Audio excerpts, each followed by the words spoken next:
In today's video, I'll guide you on how you can create a LinkedIn business page. So let's get started. So now first is that you want to go into linkedin.com.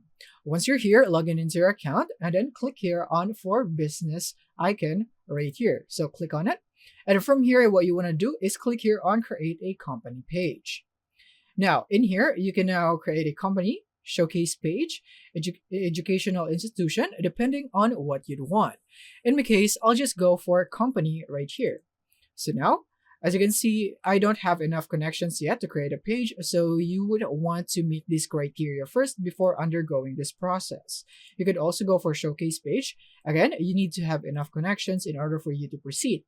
But don't worry, once you are eligible for this and you have proceeded into this process in here, it's very simple. Just follow the on-screen instructions and just simply provide your personal information. You don't need a special guide on that anyway, because all of those will be your personal information about your company on the page that you'll be creating.